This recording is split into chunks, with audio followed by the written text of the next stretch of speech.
మనం గుంటూరు జిల్లా పత్తిపాడు మండలం తుమ్మలపాల గ్రామంలో ఉన్నాము. ఇక్కడ విజయ కనకదుర్గ అమ్మవారి దేవస్థానం దగ్గర ఉన్నాము.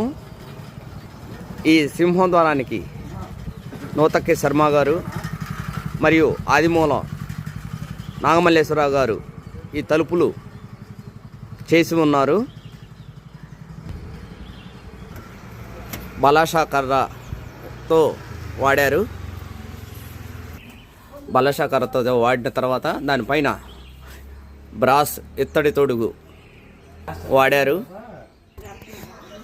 చూసారు కండి, ఇది రాయి స్తంభం, రాయి ద్విస్తంభం.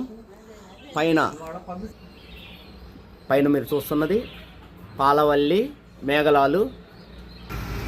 తలుపులు చూడండి ఎంత అందంగా బాగా చేశారు.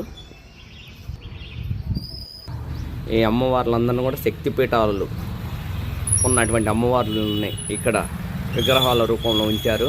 అండి ఇంత భారీ తలుపుని సింగిల్ హ్యాండ్తోనే స్మూత్గా తలుపేయడం అయితే జరుగుతుంది. దీనికి పనితనం ఈ విధంగా అయితే చేశారు. ఈ పని చేయడానికి ఎంతో నైపుణ్యం కావాలి.